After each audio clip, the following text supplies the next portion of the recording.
আচ্ছা, তাহলে এখন হচ্ছে আমরা জনাব জাহিদ কবির বাংলাদেশ কৃষি ব্যাংকের একজন কর্মচারী। কৃষি ব্যাংক কি সরকারি? তাহলে হচ্ছে উনি সরকারি, ওনার হচ্ছে ক্ষেত্রে আমরা সরকারি চাকরিজীবী হিসেবে ওনার কর গণনা করবো আর কি। বুঝলেন না বাবা? একটু একটু একটু খেয়াল করেন, ঠিক আছে? সরকারি এটা মানে আমরা হচ্ছে আজকে সরকারি এবং বেসরকারি দুইটা ট্যাক্স রিটার্ন দেখাবো। এখানে কি বলছে, উনি যেহেতু কর্মচারী 30শে জুন 2025 তারিখ সমাপ্ত আয় বর্ষে তিনি নিম্নোক্ত হারে বেতন ভাতাদি পেয়েছেন: মাসিক মূল বেতন এবং হচ্ছে উৎসব বোনাস দুইটি, চিকিৎসা ভাতা, শিক্ষা সহায়তা ভাতা, বাংলা নববর্ষ ভাতা। আমাদের হচ্ছে সরকারি ক্ষেত্রে দুইটা জিনিস হচ্ছে ট্যাক্সেবল, একটা হচ্ছে মাসিক মূল বেতন এবং হচ্ছে উৎসব বোনাস, এই দুইটা। আর বাকিগুলো সব কর মুক্ত। চিকিৎসা ভাতা, শিক্ষা ভাতা এগুলো সব কর মুক্ত। তাহলে দুইটা মূল বেতন আর উৎসব বোনাস, ঠিক আছে? বাংলা নববর্ষ যে বোনাস আছে এটাও কর মুক্ত, মানে দুইটাই শুধু দুইটাই। তার হচ্ছে মূল বেতন 1 বছরের। তাহলে কি আমাদের এখানে মোট আয় কত? মোট আয় কিন্তু হচ্ছে ওনার 26,000, 52,000, 1500, 500, 4,500। মানে এটা মান্থলি নিয়ে যেতে হবে, হ্যাঁ? তাহলে দেখেন আমাদের হচ্ছে মাসিক মূল বেতন হচ্ছে কত? 26,000 করে 12 মাসে কত আসে? 3,12,000। হ্যাঁ, তারপর হচ্ছে উৎসব বোনাস দুইটি।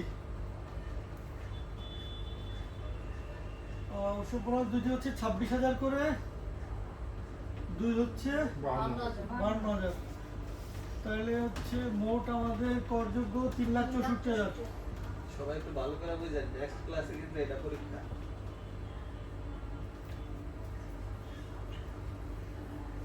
ঠিক আছে, এরকম একটা অঙ্ক আমরা রেডি করে দিব। এই বেসরকারি এবং সরকারি দুইটা নিয়ে আপনাদের পরীক্ষা দিতে হবে ইনশাল্লাহ নেক্সট ইয়ারতে। তাহলে কি এই দুইটা হচ্ছে আমাদের করযোগ্য আয়, আর বাকিগুলো কিন্তু আমাদের মোট বেতন কিন্তু ওনার ছিল আর বেশি টাকা ছিল, সেটা কিন্তু আমাদের এখানে করের এখানে আসে নাই। সেটা তো উনি পেয়ে গেছে, তাই না? বেতন হিসেবে উনি তো পেয়ে খরচ করছে, যাই হোক, কিন্তু ওনার কর দিতে হবে এই দুইটার উপরে সরকারি ক্ষেত্রে। এটা একটু মনে রাখবেন, হ্যাঁ? অনেকজন থেকে কর মুক্ত বাদ দেবো 3.5 লাখ নাকি? এখন হচ্ছে আমরা তাহলে তারপরে দেখেন, তিনি বাংলাদেশ কৃষি ব্যাংকে কর্তৃক প্রদত্ত বাসায় থাকেন। ভবিষ্যৎ তহবিলে তিনি প্রতি মাসে 3200 টাকা জমা রাখেন, ঠিক আছে? হিসাব রক্ষণ অফিস হতে প্রাপ্ত প্রত্যয়নপত্রে দেখা যায় যে 30শে জুন 2025 তারিখ পর্যন্ত অর্জিত সুদের পরিমাণ ছিল 19,500 টাকা। কল্যাণ তহবিল ও গোষ্ঠী বীমা তহবিলে চাঁদা প্রদান বাবদ প্রতি মাসে বেতন হতে কর্তন ছিল যথাক্রমে 150 ও 100 টাকা, ঠিক আছে? জনাব করিমের 30শে জুন 2025 তারিখে সমাপ্ত আয়বর্ষ যে চিকিৎসা ভাতা, শিক্ষা সহায়ক ভাতা ও বাংলা নববর্ষ ভাতা পেয়েছেন তা তার জন্য প্রযোজ্য। চাকরি, ব্যাংক, বিমা ও ফাইন্যান্স কোম্পানি বেতন। ভাই একটু উঠান।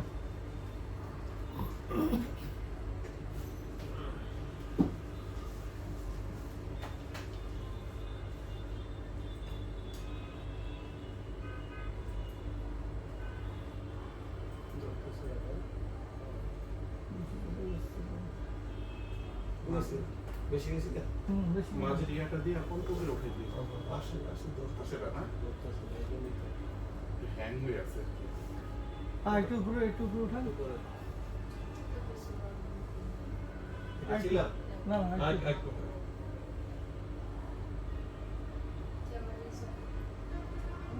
এই যে এটা না। তারপর একটু নিচে উঠান আস্তে আস্তে, হালকা হালকা, ঠিক আছে? তাহলে এখন হচ্ছে আমাদের তাদের কর দায় পরিগণনা আমরা করি। কর দায় পরিগণনা উনি কি আমাদের পুরুষ করদাতা, তাই না? পুরুষ করদাতা বললে আমাদের প্রথম কত? 3.5 লাখ টাকা, 0%। তারপর হচ্ছে 1 লাখ টাকা, 5%, 5,000 টাকা। আর কত থাকে? 3,64,000 থেকে 14,000 ছিল না?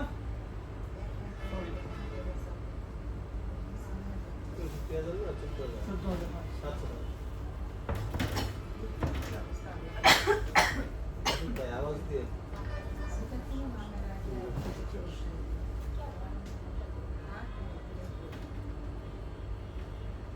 মোট কর দেয় কত? 700 মোট কর দেখেন এতটুকু কি বুঝতে পারছেন? 3.5 লাখ টাকা কোনো কর নাই। পুরুষ করদাতা যেহেতু মহিলা হইলে এখানে 4 লাখ হতো। আমরা পুরুষ নিয়েই করতেছি। পুরুষ নিয়ে করতেছে আর কি। তাহলে 14,000 টাকার উপরে 5%। 5%, তাহলে মোট প্রদায় কর হলো 700 টাকা। 700 টাকা, ঠিক আছে। এবার হচ্ছে তার বিনিয়োগ জড়িত পুরুষ যদি 65 বছরের উপর হইতো সেক্ষেত্রে কিন্তু 4 লাখ 4 লাখ টাকা হইতো। তাহলে এই আইডিয়া তার ইয়া হলো। প্রতিবন্ধী হইলে সবচেয়ে না, ওটা তো এক্সেপশনাল, মানে পুরুষ যদি 65 প্লাস হইতো বা 65 হইতো সেও কিন্তু 4 লাখ। এটা আচ্ছা, রেয়ারটা কি করে আছে বিনিয়োগ করে? ভাই এটা একটু উঠান, যে বিরাটটা দেখাই দিই তারপরে। এটা তো 700 টাকা আছে তার আয়ের উপরে। তার কর দেয় দরদাম। প্রথমে হচ্ছে নাম্বার 1 এ কি ছিল? নাম্বার 1 এর জন্য জিনিসটা ভবিষ্যৎ তহবিল। হ্যাঁ ভবিষ্যৎ তহবিল হচ্ছে 3200 করে, বিনিয়োগ করে আর 3200 করে 12 কত? 38,400 ভবিষ্যৎ তহবিল না? চাঁদা তারপর দরদাম। অভিযান ভাই নাম্বার 1 বিনিয়োগজনিত কর রেয়াত। আমাদের ওই বইটার সাথে করে নিয়ে আসতে হবে। আইনের দেশ। হ্যাঁ হ্যাঁ, তাহলে সবচেয়ে ভালো হয়। দেখলাম। তাহলে ওখান থেকে আপনারা প্রশ্ন করতে পারবেন। বিনিয়োগজনিত কর রেয়াত। তারপর হচ্ছে কল্যাণ তহবিলে হচ্ছে 150 করে চালা দিচ্ছে। 12 মাসে হচ্ছে 1800 1800 টাকা। 1800 টাকা। কল্যাণ তহবিল। গোষ্ঠী বিমাটা কি? ভাই বলেন গোষ্ঠী বিমা কি? গোষ্ঠী বিমাটা কি? সবাই মিলে বিমা করে। গ্রুপ বিমা আর কি। এটা হচ্ছে সবাই মিলে না? না না সবাই মিলে না। না, না। গোষ্ঠী বিমা সরকারের একটা Fund. ফান্ড, ওই যে পিএফ এর মতন এটাও একটা ফান্ড গোষ্ঠী বিমা। তাহলে আমাদের হচ্ছে 41,400 টাকা হচ্ছে মোট বিনিয়োগ। পিএফটা ভাগে, পিএফ এর ভিতরে বিভিন্ন পার্ট থাকে, ওই পার্টের এটা একটা ফান্ড। এবার রেয়াতের সূত্রটা কি মনে আছে? বিনিয়োগের 15%, মোট আয়ের 3% অথবা 10 লাখ যেটি কম। লেখেন উপরে একটু সাইডে কর্নারে লিখে দেন এই পাশে। মোট আয়ের 3%, 15% হচ্ছে মোট বিনিয়োগের। মোট বিনিয়োগের ওটা বোঝা যায় না ভাই, পাস বোঝা যায় না। 15%, হ্যাঁ। তারপর হচ্ছে অথবা বা 10 লক্ষ টাকা। এই তিনটার মধ্যে যেটি কম সেটাই নিতে হবে। করে আর কি। তাহলে মোট আয় ছিল আমাদের 3,64,000 এর 3% কত? 10,920 3,64,000 এর 3% 10,920 টাকা। এটা কি কর রেয়াত? করে করে সূত্র চলতেছে। আর মোট আয়। বিনিয়োগ ছিল 41,400 41,400 15% কত আসে? 6,210 6,210 অথবা 10 লক্ষ টাকা। এর মধ্যে কোনটা কম 6,210 বুঝতেছেন? এবার বোঝা গেছে। যেটি কম। বিনিয়োগটা আমরা কিভাবে নির্ণয় করব? মোট আয় আমাদের কত ছিল? 3,64,000, এটার 3%। ছোট করে মনে রাখবেন, মোট আয়ের 3%। 3%, 15% আর মোট যে বিনিয়োগ আমরা পাইছিলাম 41,400।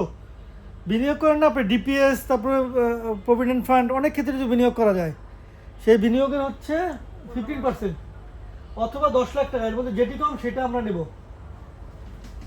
তাহলে আমাদের কত ছিল? তাহলে 6,210 হচ্ছে রেয়াত। কর রেয়াত। রেয়াত, তাহলে আমরা ছোটটাই ধরবো তাই না? আচ্ছা, এই রেয়াতটা কি হবে এটা? বাদ যাবে। এটা বাচ্চা কি হচ্ছে 3 লক্ষ? 700 থেকে 700 থেকে 700 আছে যে 700 700 টাকা। থেকে, হ্যাঁ। তাহলে এই 700 আরো কম আমার আইসা বলবো ইয়া।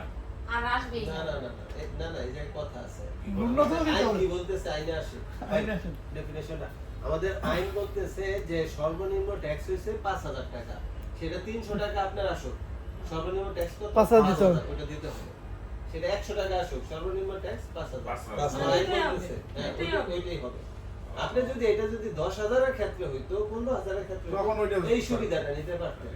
পরে আমরা এখানে প্রত্যেক কর হবে 5,000 টাকা উত্তর। কিন্তু আমার এখানে 100 টাকা যদি ট্যাক্স আসে আমার 5,000 5,000 টাকা দিতে সর্বনিম্ন। দেখেন এখানে কিন্তু আমাদের মাইনাস হয়ে গেছিল, 700 টাকা আমার করযোগ্য আসছিল, হ্যাঁ। বিনিয়োগ আমি পাইছিলাম মাত্র, এখানে কিন্তু মাইনাস হয়ে গেছিল। মাইনাস কত ছিল? প্রত্যেক কর এখানে 5,000 লিখে 5,000 দিয়েছে, কোনো মাইনাস করে নাই। প্রত্যেক কর। কিন্তু তাহলে জিরো রিটার্ন কিভাবে ইয়া হবে এটা? আমি তো জিরোর মধ্যে পড়ে গেছি। না না, আপনি তো ওই যে কর যদি আসে জরুরি মানে কি, আপনি 3.5 লাখ টাকার নিচে আয় হলে তখন আপনি জিরো। ও আচ্ছা, ওই যে আপনার তো 3,64,000 ছিল। 64 আছে। 3,64,000 আছে। এই 14,000 আছে মানে এখন আমাকে মিনিমাম 5,000 টাকা দিতে হবে। 50,000 হইতো কিংবা 50,000 হইতো তা আমি ই করতাম। জি, এটা কি বুঝতে পারছেন? আবার ধরেন এইটা যদি করটা যদি এটা 17,000 টাকা আসতো, এই যে, হ্যাঁ, এইটাই। তাহলে কত? 17,000 থেকে মাইনাস দিতে কত আসে ভাই? তখন ওই যে 6,210 টাকা মাইনাস তখন ওই টাকাটা দেওয়া লাগতো। আমি ন্যূনতম আপনি 5,000 উপরে গেলেই দিতে হবে। আমি 6,210 টাকা আমি ডিসকাউন্ট পাইতেছি। হ্যাঁ ভাই, এবার কি বুঝছেন? এখন আমার 700 আসছিল, এই জন্য আমাদের 5,000 দিতে হবে। এটা আইনে বলা। তখন 10,790 টাকা দিতে হইতো। তাহলে হচ্ছে 10,790 রাইট। এই 5,000 এর নিচে যাই আসো 5,000 ই দিতে। হ্যাঁ। কিন্তু 5,000 এর উপরে কিন্তু যখন যদি আসবে, আপনি তখন মানে পরে যেহেতু একটা- জিরো ছিল, ধরেন আপনি মহিলাদের ক্ষেত্রে এবং 65 বছর তদুর্ধ্ব পুরুষ করদাতাদের ক্ষেত্রে জিরো 4 লাখ টাকা পর্যন্ত, তাহলে তার যদি 1 বছর হয় 4 লাখ টাকা হয় তখন সে শূন্য। আর যদি মহিলাদের পুরুষের ক্ষেত্রে হয় 3.5 লাখ টাকা, 1 বছরে 3.5 লাখ টাকার নিচে 3,49,000 টাকা হইলেই তাকে জিরো দেওয়া লাগতো। মানে 3,51,000 হইলেই তাকে মিনিমাম দিতে হবে, যাই আসুক 5,000 5,000 যত রেয়াত মেয়াদ জাপান। একটা জিনিস ক্লিয়ার দিতে চাই, সেটা হলো যদি 3,50,000 এর মধ্যে থাকে হুম। তাহলে তার কোনো টাকা দিতে হবে না। না। আর যদি ওই 3,50,000 এর উপরে গিয়ে সে রেটে যাই পাবে পুরুষের 5,000 ক্ষেত্রে টাকা দিতে হবে। দিতে হবে না, যাই আসুক। ইনকামের ক্ষেত্রে যখন কেউ ইনকাম করে এবং ট্যাক্স পেইড করে ফেলে, ইনকাম ট্যাক্সটা ওইখান থেকে তার কারো কোনো কোম্পানি, সেই ক্ষেত্রে তার ক্যাশ দিয়ে এটাকে 5,000 টাকা যে ক্যাশ দিয়ে এটা তার প্রয়োজন হয় না নাকি? তখন আমি বলি ধরেন যে এই যেমন আমরা যেমন আমাদের মেড লাইফে তো আমাদের ইকাইতে রাখে, ওইখান থেকে যখন আমাদের 18-19,000 টাকা তো কেটে নিয়ে নেয়, তো ওইটা তো আমরা ট্যাক্স তো পেইড করে ফেলি, ইনকাম ট্যাক্সটা। আচ্ছা, আচ্ছা। ওটা আমি বলতেছি, মনে করেন যে আপনি এখানে না, এখানে ধরেন যে আপনার 3,000 টাকা আপনার অগ্রিম দেওয়া ছিল, ওইটাও মাইনাস হবে। তাহলে কত? 7,790 আপনার পে করা লাগবে। মানে অগ্রিমটাও বাদ যাবে সাথে সাথে। ঠিক আছে, অগ্রিম। ঠিক আছে। আর যদি আপনি বেশি দেওয়া থাকে, মনে করেন যে আপনার এখানে কত অগ্রিম আপনার দেওয়া আছে, আপনার আসছে কত 17,000, আপনার অগ্রিম দেওয়া আছে 18,000, তাহলে আপনি 1,000 আবার সামনের বছর পাবেন ফেরত। ও ওইটাও সুবিধাটা আছে না? সুবিধা আছে। ধরেন আপনার অগ্রিম আপনার আসছে 17,000, আপনি দিয়ে ফেলছেন 18,000, তাহলে আপনার অ্যাক্সেস পেমেন্টের একটা সুবিধা আছে যে পরবর্তী বছরে অ্যাক্সেস পেমেন্টটা সমন্বয় করা যাবে।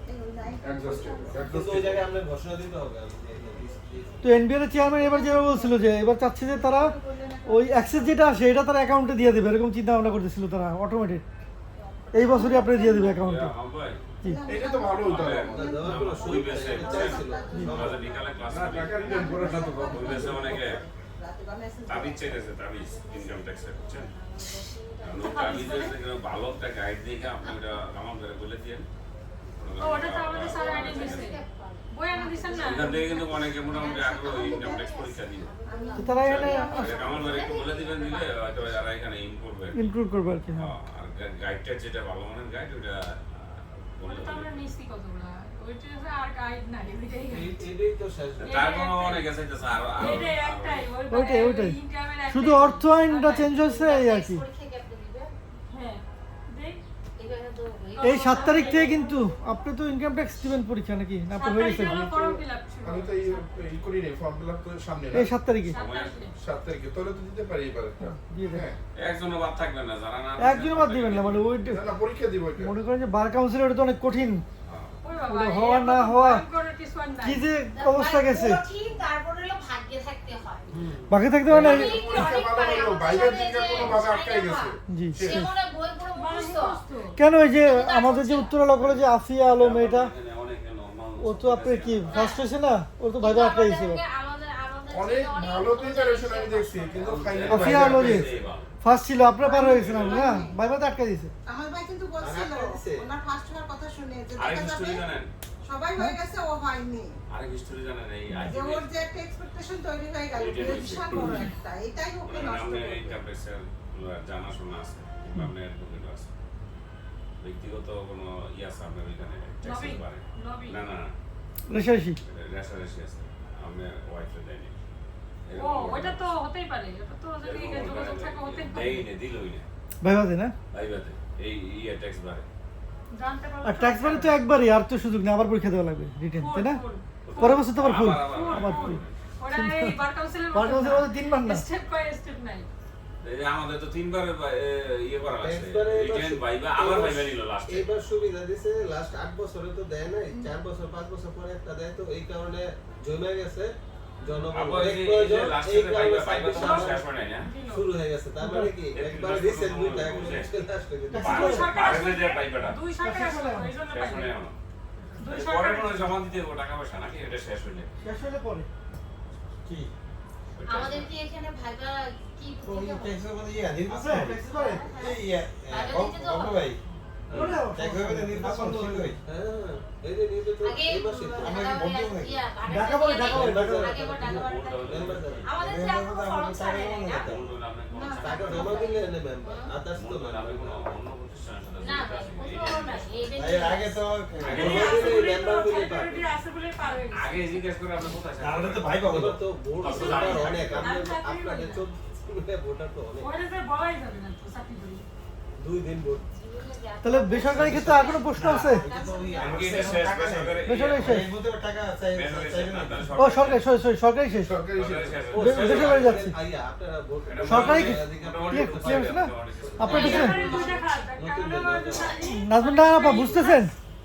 এটা ভালো আমার মাছ প্রিলিমিনারি থেকে আবার আগানো লাগবে। প্রশ্ন করতে হবে তো আপনার, প্রশ্ন করলে পারবেন।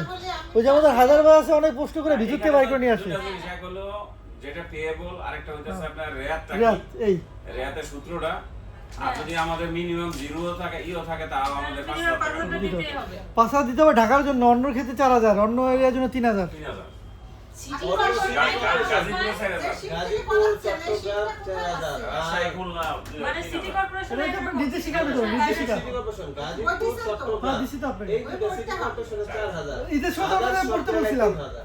ও আর ঢাকায় কি আছে? ঢাকার অবস্থা আচ্ছা। টাকা মানুষ বড় লোক বেশি ভাই তাহলে এবারে চলে যান ইসে। বেসরকারি যান বেসরকারি। দুটো একদিন বেসরকারি শিখে চলে ভালো হবে এইটা অল্প তো না অল্প একটু এটাই বেশি। আচ্ছা বেসরকারি ক্ষেত্রে হচ্ছে যে আপনার যা আছে তার 1/3 অথবা 5 লাখ, এর মধ্যে যেটি কম সেটি নেবেন। মোটা আর 1/3 অথবা 5 লাখ, যেটা সেটা বাদ যাবে আপনার, বাকিটা হচ্ছে করযোগ্য। মানে শুরু থেকে ওটার মতো যে সরকারিতে কি ছিল? সরকারিতে ছিল মূল বেতন আর হচ্ছে বোনাস, এই দুইটা হচ্ছে আপনার করযোগ্য। আর বেসরকারিতে ক্ষেত্রে কি টোটাল নিয়ে ভাগ হচ্ছে 1/3, 3 ভাগের একবার 3 ভাগের 1 ভাগ অথবা 5 লাখ টাকা, যেটি কম এটা ওখানে বাদ যাবে, দেখালে বুঝতে পারবে। আচ্ছা, আচ্ছা। মানে ওইখানে বেতন, উৎসব, চিকিৎসা সব আগে যোগ কর করব। ভাতা বাড়ি ভাড়া যোগ করার পরে আমরা 1/3 3টা ভাগ 3 দিয়ে ভাগ দিব। ভাগ দেবো, ওটা যদি 5 লাখের কম থাকে তাহলে ওইটাই নিব। 5 লাখ টাকা হচ্ছে সর্বোচ্চ সীমা, ওটা যদি 5 লাখ 50 হয়ে যায় তাহলে 5 লাখই নিতে হবে।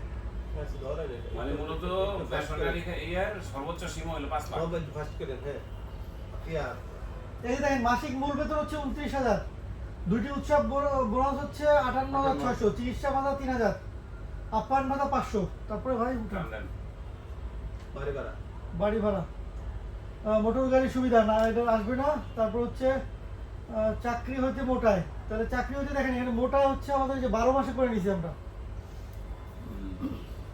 মূল বেতন কত? 29,300।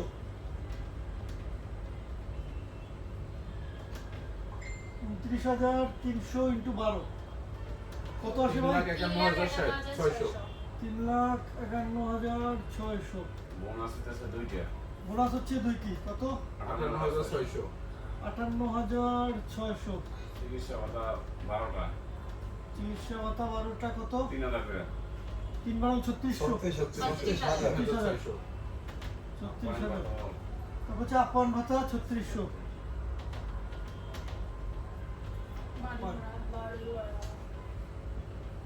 তারপর হচ্ছে 20 বাড়ি ভাড়া ভাতা 1,28,000। 640 বাড়ি ভাড়া ভাতা সুবিধা 15,000 পর্যন্ত মাসিক গাড়ির সিসি 15,000 1500 সিসি পর্যন্ত মাসে করে 15,000 15,000 টাকাতে হচ্ছে 12 তে কত 1,80,000 1,80,000 বেসরকারি গাড়ির সুবিধা পাবে। ট্যাক্সেবল ইনকাম 500 রিক্সা পাইতেছে 7,58,440 টাকা। বাহ চাকরি হইতে আয় এই যে বাদ হচ্ছে 1/3 কত বা 5 লক্ষ টাকা বা 5 লক্ষ এর মধ্যে কত হয়? এখানে 1/3 করলে আসে 2,52,813। তাহলে কি এটা 5 লাখ থেকে কম আছে? হ্যাঁ তাহলে এটা নিতে পারবো আমরা? মানে এই 7,58,000 টাকা তিনটা ভাগ করতে হইব জি। করার পরে ওটা বাদ দিতে এক ভাগ বাদ যাবে আপনি, তাও যে আইডা অথবা আবার অনেকের আছে কি স্যালারি অনেক বেশি, সেটা 5 লাখের উপরে উঠে যাবে, ওটা নেওয়া যাবে না, 5 লাখ বলে নেবেন। একটু ব্যাকে জানি হ্যাঁ আচ্ছা তাহলে 2,58,000 7,58,000 তিন ভাগ করে এটা হইলো তাহলে 5,05,627 টাকা এটা ট্যাক্স দেব সবই পাওয়া এটা হচ্ছে এটা কনসেপ্ট।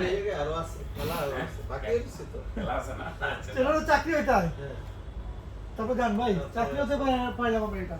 বেসরকারি ঝামেলা বেশি। তারপর আরো আছে বাড়ি ভাড়া তুমি তো বেসরকারি সবই করযোগ্য গৃহ সম্পত্তিতে আছে মানে তার বাড়ি আছে আচ্ছা 1,20,000 কৃষি জমিও আছে। মানে চাকরির পাশাপাশি অন্য কিছু থাকতে হ্যাঁ পারে হ্যাঁ তো তো আছে তো। 60 টাকা তার যদি 60 টাকা থেকে তাহলে সবই আসবে। আসবে না 60 টাকা তো তার যদি 60 টাকাতেই থাকে তাহলে আসবে। সবই আসবে। আর যেই গড়া খাত থাকবে উপরে আসবে। একটা থাকলে একটা আসবে, দুইটা থাকলে দুইটা আসবে। কারণ বাড়ি ভাড়াতে দেখাইছে আর হলো কৃষি এবার হচ্ছে তার ভালো হয়েছে, একটা সবকিছু জানতেছেন শিখতেছেন এটা তো ভালো ভাড়া হইতে কত ভাই? 1,20,000 হ্যাঁ ভাড়া হইতে। আর্থিক কোনো আর এটা হচ্ছে বেতন হতে, হ্যাঁ। তারপর কৃষি কৃষি হইতে 60,000। আর আর্থিক পরিসম্পদ তো ডিপিএস টিপিএস না ওই যে আইসিবি মিউচুয়াল ট্রাস্ট ব্যাংক লভ্যাংশ 2,60,000 হ্যাঁ, এই যে শেয়ারে চলে গেছে মিউচুয়াল ফান্ড শেয়ারে যেটা এখানে আইসিবি মিউচুয়াল ফান্ড হতে লভ্যাংশ পাইছে 1.5 লাখ, ব্যাংক সুদ হতে 1,10,000। মোট আয় হচ্ছে 9,45,627। এটা হচ্ছে আর্থিক পরিসম্পদ।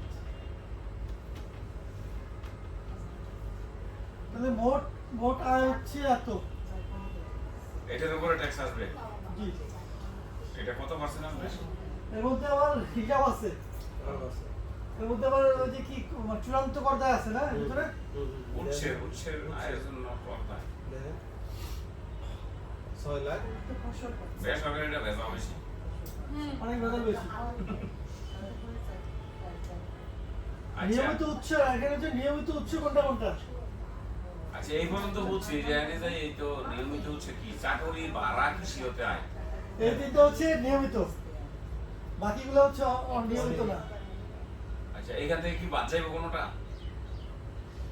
নিয়মিত অনিয়মিত বাদ যাবে না, মানে আলাদা আলাদা করে করতে হবে। চূড়ান্ত করদায় আছে তো। ও, মাহবুব ভাই এটা মনে হয় পরের দিন বুঝাইলেই ভালো হয়। এটা অনেক এতগুলো বড়। কিন্তু একসাথে নিতে পারবো না, পরে কিন্তু মানে ভালো বড় লোক। এখন নিতে পারবে না। এটা কিন্তু অনেক ইয়ে। নিতে পারবেন কেন তো মনোযোগ হই না নিয়ে কেমনে নিয়ে যাবো কথা আপনি যদি খেয়াল করতে হবে, আপনার কথা বলতেছে। হায়দ্রাবাদের জমিটা কেমনে বিক্রি পাবেন এই টেনশন আছে আমরা তাহলে এই ফিগারটুকু একটু বুঝি তাই না এইটুকু একটু বুঝি বিষয়টা আপনি পুরোটাই বোঝেন, উনি পুরোটা মাথা দিয়ে বুঝে নিতে পারবেন। এই জায়গাটাকে লিখতে কে চাই তারপরে তো সব ঠিক আছে নিয়মিত উৎস কোনটা কোনটা হয়?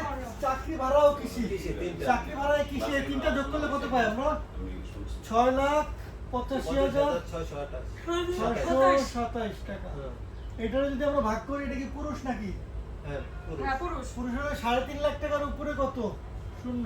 শূন্য নিয়মিত উৎসাহ এটা করতে হবে। ওইখান থেকে আলাদা হয়ে ওই যাবে যে চাকরি ভাড়া নিয়মিত টাকা রেগুলার আছে 1 লাখ টাকার উপরে হচ্ছে 5% 5,000। 5,000 আর কত থাকে ভাই? ওই অদ্ভুত ভাই আমার সাথে তাহলে 4.5 আইগুলো এত টাকা, নিয়মিত উৎসের জন্য তারপর পর্যায়ে 4,50,000 এই এটাই বুঝলাম। মায়ের শোনেন, এই যে আর্থিক পরিসম্পদ থেকে যেগুলো কাটা হয় এটা চূড়ান্ত কর দেয়। মানে কি আপনার সুদ থেকে যে টাকাটা কেটে নিছে সরকার ওটা আপনার কেটে নিছে তো ডবল দেওয়া লাগবে না, ওটা ওটা আপনার ওই পর্যন্ত যে ট্যাক্স নিছে ওটাই আপনার চূড়ান্ত কর দেয়। ফিক্সড ডিপোজিট থেকে যেটা নিয়ে গেছে চূড়ান্ত কর দেয়। এটার জন্য আর আমার কিছু আলাদা করতে হবে আলাদা না। ফাংশন আলাদা ফাংশনটা রিসিপ্টগুলো জমা মানে ওটা তোমার দেওয়া আছে কত টাকা, ঠিক আছে, বাকিটা আলাদাভাবে হিসাব করে ওটা যোগ করে দিতে হবে। কারো যদি ব্যাংকে টিন দেওয়া থাকে, টিনের সার্টিফিকেটটা দেওয়া থাকে, তাহলে ব্যাংক কিন্তু 10% করে কাটবে। আইদার কারো ব্যাংকে যদি টিন সার্টিফিকেট দেওয়া না থাকে তাহলে 15 কাটে। 15% করে ট্যাক্স কাটবে। এটা হচ্ছে যে দেওয়া আমাদের থাকলে এনবিআর এর 10% রুল। কাটবে। হ্যাঁ, ঠিক আছে। তো যেটা কাটছে সেটা এই জায়গায় হিসাব করবে না, ডাইরেক্ট হিট করবে এই জায়গায় ওই হিসাবটা। এটাই বলছে চূড়ান্ত কর দায়, যেটা সঞ্চয়পত্রে আমরা করি। ঠিক আছে। 4,50,000 দুই হলো 6,85,627। আরেকবার বলেন তো, ব্যাংকে যদি টিন সার্টিফিকেট দেওয়া থাকে তাহলে ব্যাংকে- 20% কাটবে। না না, ব্যাংকে টিন সার্টিফিকেট থাকলে 10%, 10%। আর যদি না থাকে 15%, 5% বেশি কাটবে। 5% বেশি কাটবে। কিনি দিলে না নাকি ওই আইপ্যাড এখানে দিয়া না না, শুধু টিন সার্টিফিকেটই চায়। ওইটাই তো আপনি এই যে আপডেট যে ফাইলটা করছেন, সার্টিফিকেটটা আসছে, ওইটা জমা দিলেই হয়ে যাবে। রিটার্ন সার্টিফিকেটটা হ্যাঁ, রিটার্ন সার্টিফিকেট, রিটার্ন সার্টিফিকেট। 23,000 এটা কিভাবে আসছে? দেখবেন আপনার ব্যাংক থেকে মেসেজ পাঠাইছে যে আপডেট সার্টিফিকেটটা কাইন্ডলি 23,000 জমা করতে হবে। 5,05,000 23,000 কি উপরে কোথাও ছিল? না, এটা এটাই তো বের এগুলো তো করতেছে, উৎসের জন্য এটাই বের করতেছে। ভাই এটা আসে না কেন 23,000? 23,000 আসতেছে এটা না। পুরুষ না মহিলা দেখেন তো? পুরুষই তো দেখলাম। মিস পূর্ণিমা মহিলা দেখছেন? পূর্ণিমা, বাইনা পর মহিলা ঢুকলো কেমনে? মিস পূর্ণিমা 4.5 লাখ টাকা। ও আগে তো নাম ছিল না। আমরা দেখিনি। ওই যে মিস পূর্ণিমা নিম্ন সুবিধা দিয়া 4 লাখ এবার আসবে। তাহলে 1,85,000 এবার মিলবে আর কি। 627 10%। এটা এটা বুঝতেছে না যে এই জন্য বলতেছে।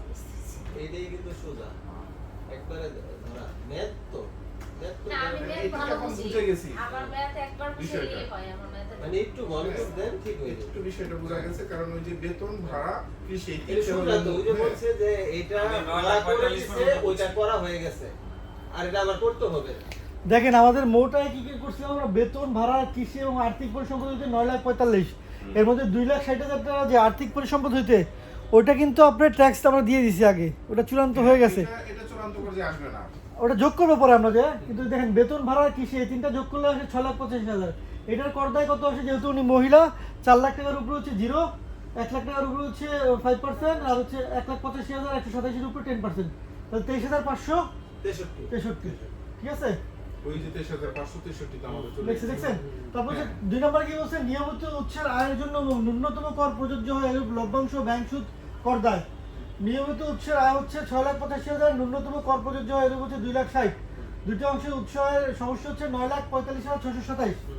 এখান থেকে দেখেন এটাতে 9 লাখ আমাদের কত আসে, 51,844। সেখান থেকে আমাদের হচ্ছে এখন 28,281। দেখি তো। 563 বাদ যাবে। এখন আমরা এইটা হিসাব করি, আমরা তো আলাদা করে করলাম না, 23,000 কত, এখন হচ্ছে আমরা 9 লাখের উপর 9 লাখের উপরে হিসাব করতে হবে। এখন হচ্ছে 4 লাখের উপর 10%। 4,000 40,000। 40,000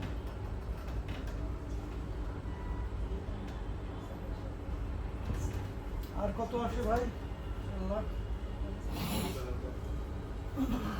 5 তাই 9 লাখ। 9 লাখ হয়ে 9 লাখ, 9 লাখের উপরে অংশটা 627 45,000 প্লাস হচ্ছে 9 লাখ হয়ে গেছে না, 45,000 45,000 45,000 627 627 15%।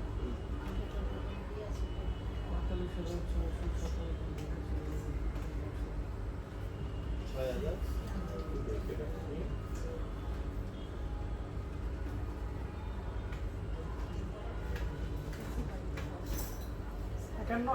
51,840। এটা কি বুঝতে পারছেন? আমরা হচ্ছে প্রথমে হচ্ছে এই যে চূড়ান্ত করদায় বাদে বা ন্যূনতম করদায় বাদে এই যে এটা যেটা আসছে, এইটার একটা ট্যাক্স বাই করলাম কত আমাদের, 563 23,563 টাকা। হ্যাঁ, আর হচ্ছে এই টোটালের উপরে আমরা পেলাম একটা, এটা হচ্ছে 51,844 টাকা। বুঝছেন? টোটালটা একটা করলাম আর ওটা আলাদা করে করলাম। তাহলে 51,844 থেকে 23,563 বাদ দিলে কত থাকে? 28,281। 28,281। আপনার হলো 281।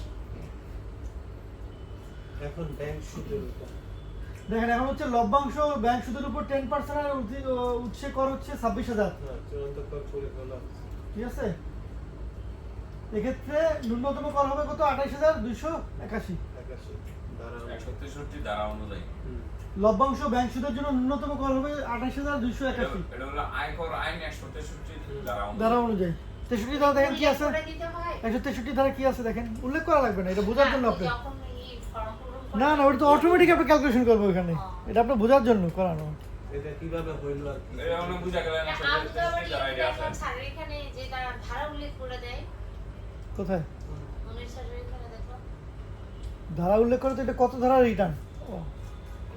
ওটা ম্যানুয়ালে তো এটাগুলো উল্লেখ করেই, আর এটা তো ফর্মে তো দেওয়াই থাকবে এগুলো। ম্যানুয়ালি আগে ছিল, এখন তো আর নাই। ওই যে সরি জার্নি পদ্ধতি 180 আর এটা একটা হচ্ছে 180 2023, এটা হচ্ছে 180 হচ্ছে আমাদের ধারা, মানে নিজে আমি এই রিটার্নটা পূরণ করতেছি, এটাই হচ্ছে ধারা। আর আপনার এই ধারাটা 163 এর ধারাতে বলা হয়েছে যে এইটা এইভাবে হবে, ব্যাংক সুদ চূড়ান্ত পর্দায় যে ঘোষণা এই ধারাতেই বলছে। দেখেন তাহলে এখন হচ্ছে আমাদের কি ছিল যে আমাদের 2,60,000 উপরে 10% কত কাটছে? উৎসে কর কাটছে 26,000, কিন্তু আমাদের ন্যূনতম কর ছিল 28,281। 28,281 কি হবে? যে টোটাল থেকে ওটা বাদ দিলে যেটা আসে এটা আলাদা ট্যাক্স বের করে ফেললাম না আমরা। এইটার হচ্ছে টোটাল এইটা, আর হচ্ছে এটা হচ্ছে 23,000, তাহলে এখান থেকে বাদ দিলে তো এটার কর আসে হলো 28,000। এটা হচ্ছে ন্যূনতম কর, সেখানে আমার মাত্র 26,000 কাটছে। এই যে এর উপর 10% ব্যাংক আমার কাটছে হচ্ছে 26,000, উচ্চে কর কেটে নিছে। তাহলে এখন আমাদের মোট কর দেয় কত হবে? 28,000 আর হচ্ছে 23,000, এই দুইটা মিলা যোগ হচ্ছে মোট 51,844 আমাদের পে করা লাগবে নাকি ভাই? নিচে যান।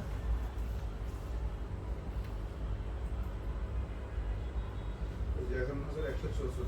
844। হ্যাঁ, এখন হচ্ছে আমাদের বিনিয়োগ আছে না, বিনিয়োগটা বাদ দিতে হবে না? বিনিয়োগ কি কি আছে ভাই?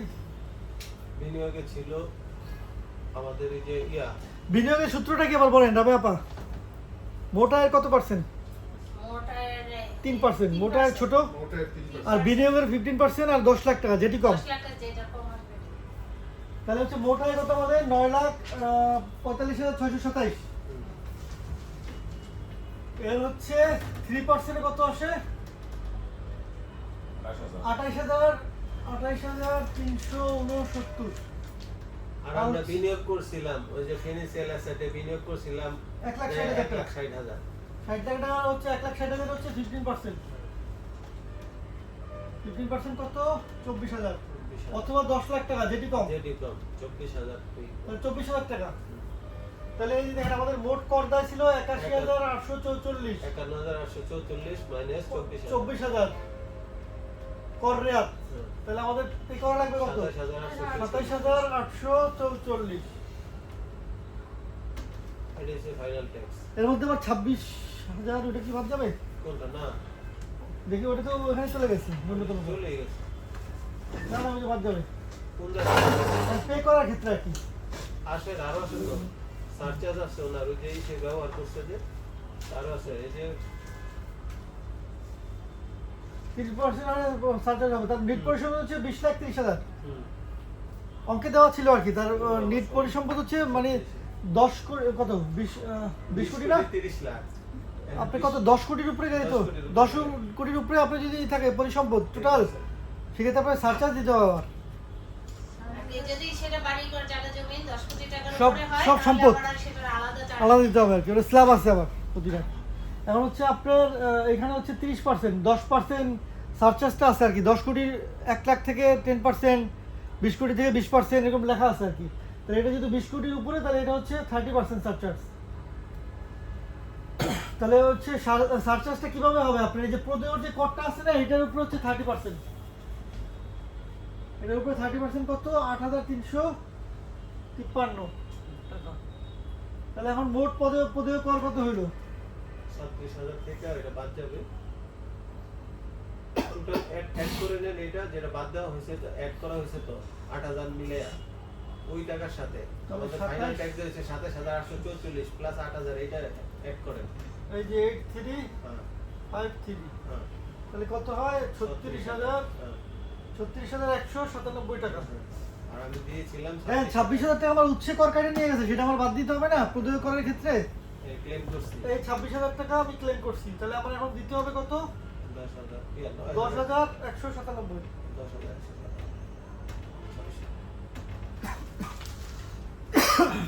এবার বুঝতে পারছেন কোন জায়গায় খেলাটা?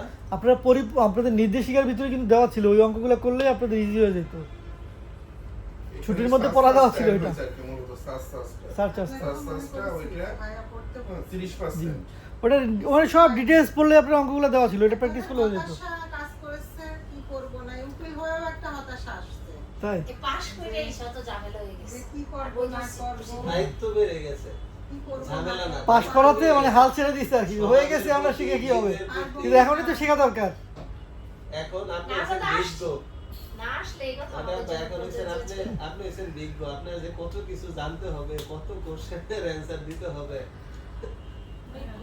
হ্যাঁ বুঝছেন তো, আর তো কোনো কোশ্চেন নেই এটার মধ্যে, একদম ক্লিয়ার। অজিত ভাই ক্লিয়ার? হ্যাঁ আমার একটু আছে ভিতরে ভিতরে, মানে দেখলেও ক্লিয়ার হবে। আপনার কাছে নির্দেশিকা তো আছেই, হ্যাঁ আছে।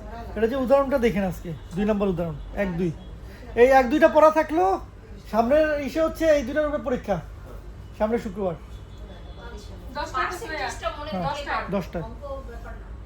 আজকে আমি বুঝতে পারি না, আমি পরে যে এখানে ব্যাস হয়ে গেছে 2-4টা বুঝি। এখন আমরা কয়টায় আসবো? 10টা। 10টায়।